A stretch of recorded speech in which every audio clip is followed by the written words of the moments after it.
В эфире «Актуальное интервью», в студии Валерия Наумова. Здравствуйте. В Якутии завершились вторые международные интеллектуальные игры 2022. В течение 10 дней со школьниками работали ведущие ученые, педагоги и эксперты из разных регионов России и зарубежья. Участники игр одновременно демонстрировали свои таланты и учились. В качестве почетного гостя эксперта школьной научной конференции конкурса «Якутия International Science Fair» выступил Артем Аганов, профессор Сколковского института науки и технологий, кристаллограф, член Европейской академии. Артем Ромаевич, здравствуйте. Здравствуйте. Это ваш первый визит в нашу республику, в Якутии. Расскажите, что вы уже увидели, с кем встретились и какие в целом у вас впечатления?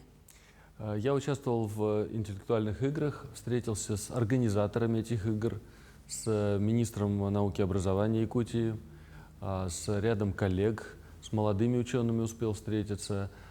И посетил пока что только Якутск и его окрестности, ближайшие окрестности. Был в Международной арктической школе, кстати, вот на окраинах Якутска. И завтра поеду немножко по республике Саха, посмотреть другие места этого замечательного края. Потрясающая республика, потрясающие люди, и мне очень понравились интеллектуальные игры. Это стоящее событие, прекрасные детки, и очень все продуманно и хорошо организовано. Вот как раз давайте немножко остановимся на играх. Как вы оцениваете наших юных исследователей и будущих ученых? Очень хорошо оцениваю. Глазки горят. А это самое главное в нашей профессии – стремиться к знанию. Да и вообще, мне кажется, для живого культурного человека очень важно стремление к саморазвитию. Вот это стремление очень яркое. Я увидел у местных ребят, и я вижу, что это желание во многом подпитывается теми, кто руководит системой образования Якутии. Это очень приятно было видеть. А каким, на ваш взгляд, должен быть молодой ученый? Какими он должен обладать качествами? Какова вообще в целом востребованность науки в наши дни? Молодой ученый, так же как и не молодой, нас разделяет только цифра в паспорте, возраст, должен быть любопытным или любознательным, как говорят, искателем истины, верящим в свои силы, энергичным, позитивным, динамичным, не стоящим на месте. Ну, наверное, ученые такие же люди, как и все остальные. Если вы хотите добиться успеха в любой сфере жизни, я думаю, что перечисленные мной атрибуты вам пригодятся. И еще какой вопрос? Востребованность науки. Наука жизненно важна для России. Впрочем, для любой другой страны тоже. Или вы развиваете науку, или вы потом считаете потери. Выбора нет. А что насчет вас? Как началась ваша страсть к науке? Я всю свою жизнь думал только об одной профессии, о профессии ученого, с 4 лет. И знаете, у меня много детей, 5. И каждый из них выбирает свой путь. Но самый младшенький, 4-летний Саша, который, кстати, здесь со мной, вот он уже сейчас, в 4 года, целыми днями со мной разговаривает только про науку. Чем меня очень сильно удивляет. Возможно, я таким же был. Но вот с 4-летнего возраста я мыслил для себя только профессию ученого. Но знаете, у каждого человека свой путь. Каждый в разном возрасте приходит к выбору профессии, и каждый выбирает свою профессию. Каждый выбирает для себя женщину, религию, дорогу и так далее по списку. А над чем вы сейчас работаете? Сейчас несколько тем у меня. Я люблю работать сразу над несколькими темами, тем более, что у меня много учеников, с которыми мы эти исследования проводим. Одна из самых горячих тем – это изучение новых термоэлектрических материалов. Это материалы, которые преобразуют тепло в электричество.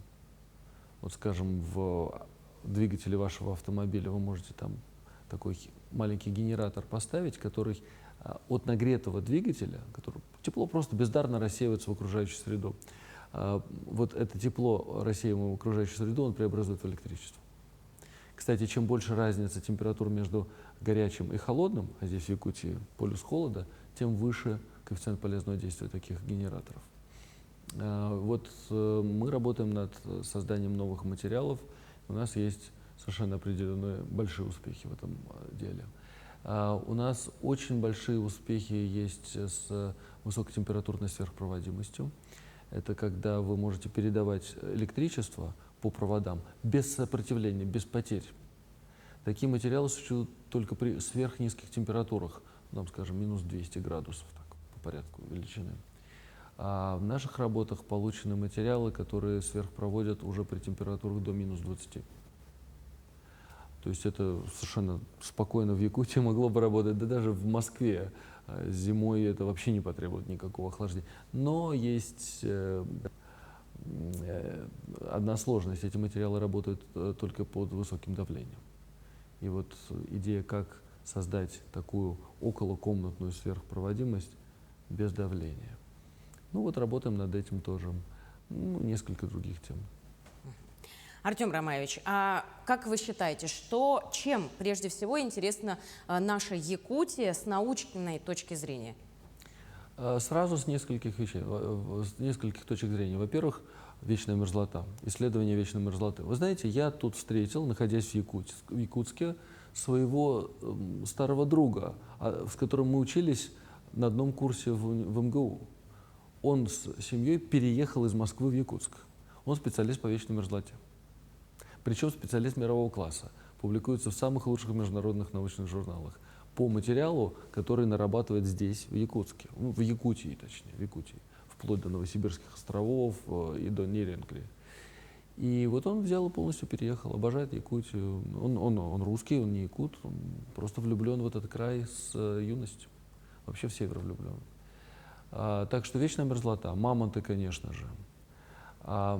Изменение климата в истории человечества, экологические вопросы связаны не только и не столько с загрязнением окружающей среды, сколько с изменением биоразнообразия. Вот почему вымерли мамонты? Что нужно сделать, чтобы, может быть, их реинтродуцировать? Тут же должна быть соответствующая растительность и другие виды животных и так далее.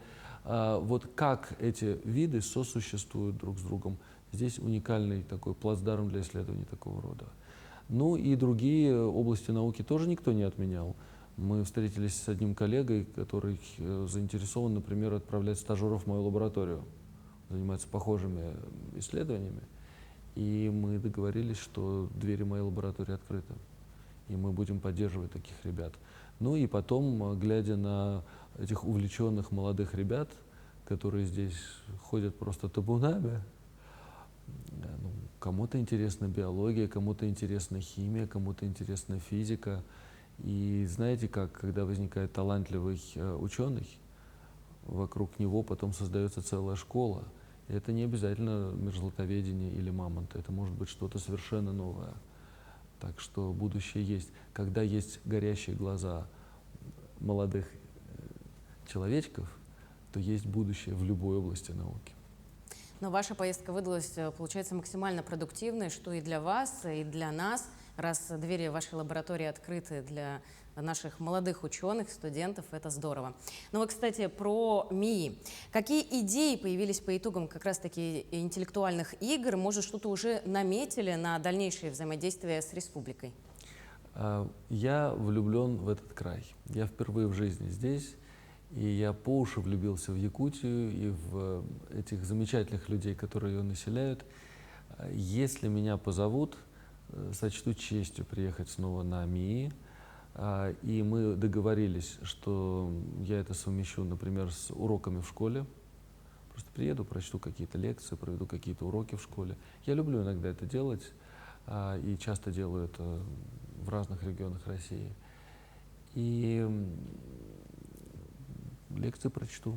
Так что я предложил себя к услугам моих якутских коллег. Но мы уверены, что сотрудничество продолжится на долгое-долгое время. Есть ли у вас еще какие-то пожелания, может быть, которые вы можете рассказать для как раз молодых ученых, может быть, школьников, которые нас сейчас смотрят? Пожелание быть оптимистами, потому что будущее принадлежит оптимистам. И находясь на краю света, Якутию можно рассматривать как край света. Можно думать: о, вот мы не там родились, о, все не так, у нас вечная мерзлота, полярная ночь и все такое. Нет, у вас уникальный край и будущее, которое принадлежит вам, оптимистам. Спасибо вам большое, Артем Ромаевич. Благодарю вас за то, что пришли, ответили на все наши вопросы. Надеемся, что в скором времени, возможно, даже вне международных интеллектуальных игр, вновь снова увидим вас в нашей республике. Спасибо. Благодарю вас. Спасибо. Ну, я напомню, что вы смотрели актуальное интервью. Всего доброго.